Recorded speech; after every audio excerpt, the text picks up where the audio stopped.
Hi, my name is Laura, and I'm the Donor Relations Manager at the Land Trust of Santa Cruz County. Welcome to part one in a two-part series about the Land Trust and the work we do to protect land for people and wildlife. In this first part of our overview, Access Director Carie Thompson will introduce our work, the conservation tools we use, and talk about some of our key projects. We hope you enjoy the series. Now, without further ado, here's Carie. So we are the Land Trust of Santa Cruz County. I have been here for 2 years. They do such incredible work for being such a small organization, really punching above their weight, really getting a lot of stuff done in the communities. So we'll talk a little bit about what we do here at the Land Trust. So in the 1970s, Santa Cruz was either the fastest growing or one of the fastest growing counties in the country, depending on the year. And then in 1978, Santa Cruz moved to limit the growth here. So they put this Measure J and voted it into law that would restrict growth in Santa Cruz. But a lot of people were feeling like, wow, things were going really fast here. So they got together and they said, well, we know that politics can change. They could rescind this law. So what we want to do is get a land trust going here in the area. So normal land trusts, they just usually protect the land. And, of course, once you protect it, then you have to kind of take care of it. So they do some stewardship. We're a little bit different. We do some different things. We have been leaders in conservation in this area. We have been supporters of conservation forestry since the 80s. So we've championed that. We try to get some of our other fellow land trusts on board with that. Basically what we have in our area is we have almost all second growth redwoods that was cut and logged at the same time. And when you have a lot of same age trees, there's a lot of crowding in that, and it doesn't create a very healthy forest. You need to take some of those smaller trees out of there to allow more energy, more sunlight, more nutrients to go to the trees that are standing so they can actually go to an old growth model. So that's what conservation forestry is in a nutshell, and we believe in that strongly. We fund comprehensive wildlife studies. We do this both for our own organization, and we also support other organizations that are doing conservation work in our county. We believe in restoration. So not only do we take care of the land, but we also actively restore grasslands and native habitats that have been lost. We own a farm in Watsonville called the Watsonville Seed Farm, and we have been using a working lands model there that I'll talk about a little bit later to actually fund some of that restoration. So half of the land we keep in organic farming, and the lease revenue that we get from those organic farms funds our conservation projects there. We are big believers also in public access. We believe that connecting people to nature and natural resources is the future of conservation. All right, so our guiding document is this thing we call the Conservation Blueprint for Santa Cruz County. We funded this along with some other partners, and it is a science-based look at our county, and it talks about all the important conservation places. So why did we do this? It was costly to do this. We had to have a lot of experts come and look at our county. We want to make sure that all the resources that people are giving us as donations are going to the best possible projects. So that's why this conservation blueprint gives us an idea of where we want to protect land, what kinds of lands we want to protect. All right, so the blueprint finding and recommendations. Biodiversity was one of the key elements of this conservation blueprint, that we want to preserve it.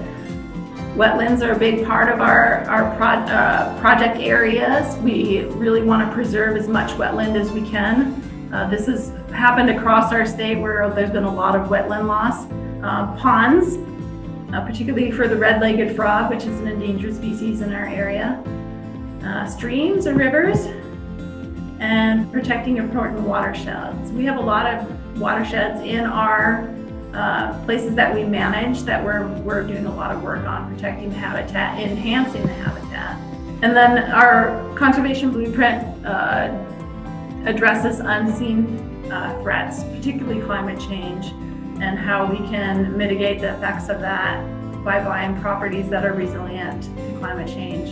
And then the last thing that the conservation blueprint really highlighted was the important of recreation and health communities, important of connecting people to nature, and also of the importance of organic and healthy foods.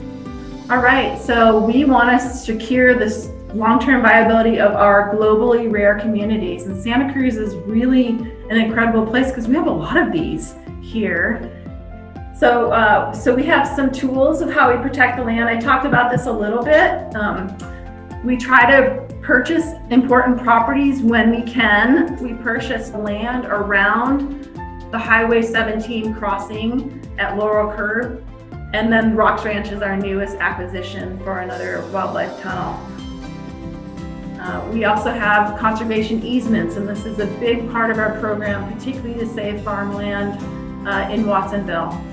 Conservation easements are basically we go to a landowner, or the landowner comes to us and says, we would like to save your property from development forever, so we want to put a conservation easement on this property so it'll always be a farm. And each conservation easement looks a little bit different. So say they have 7 buildings, we'll say, okay, you can keep 7 buildings here, you can live here forever, you can sell the property, but they can't add any more buildings. Or we'll say, this is your building envelope, you can add buildings within this little area, but no more outside of this area. So each conservation easement is a little bit different. So we've protected now 2,500 acres of farmland. All right, so this is another place where we have a conservation easement. I don't know if anyone's been out to the Glenwood Open Space Preserve. It's amazing! The Glenwood Open Space Preserve is this really cool David and Goliath story. This property was slated to have a golf course and about 800 homes on it.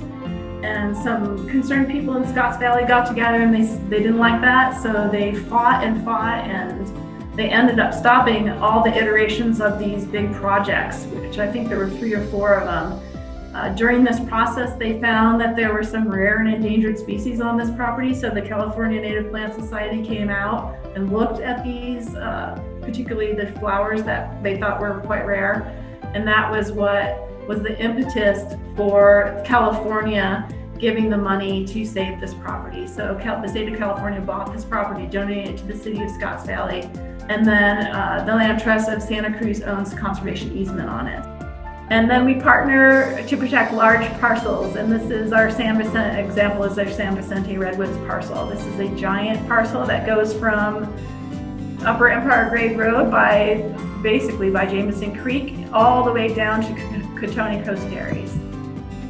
These are all the people that were involved, all the organizations that were involved in buying this property. Thanks so much for joining us for part 1 of this overview. Click the link in the description to watch part 2, where Carie will delve into our core programs like supporting working lands and creating public access.